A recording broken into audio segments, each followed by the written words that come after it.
പണ്ടൊരു കാട്ടിൽ ഒരു മുയലും ആമയും ഉണ്ടായിരുന്നു. മുയലിന് താൻ വളരെ വേഗത്തിൽ ഓടുമെന്ന കാര്യത്തിൽ വലിയ അഹങ്കാരം ഉണ്ടായിരുന്നു. തന്റെ വേഗത കണ്ട് മറ്റു മൃഗങ്ങളെ കളിയാക്കുന്നത് മുയൽ ഒരിക്കൽ ആമയെ കണ്ട് മുയൽ പരിഹസിച്ചു. നീ എന്തിനാണ് ഇത്ര സാവധാനം നടക്കുന്നത്? നിന്നെപ്പോലെ മടിയനായ ഒരാളെ ഞാൻ കണ്ടിട്ടില്ല. ഇത് കേട്ട ആമ ശാന്തമായി മറുപടി പറഞ്ഞു.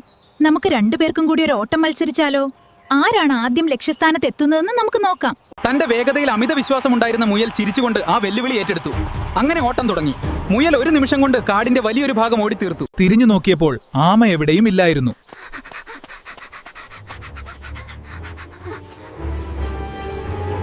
ഈ ആമ ഇനിയും എത്താൻ ഒരുപാട് സമയമെടുക്കും. അതുവരെ ഞാൻ അല്പനേരം ആ മരച്ചുവട്ടിലിരുന്ന് വിശ്രമിക്കട്ടെ എന്ന് കരുതി മുയൽ അവിടെ കിടന്നുറങ്ങി.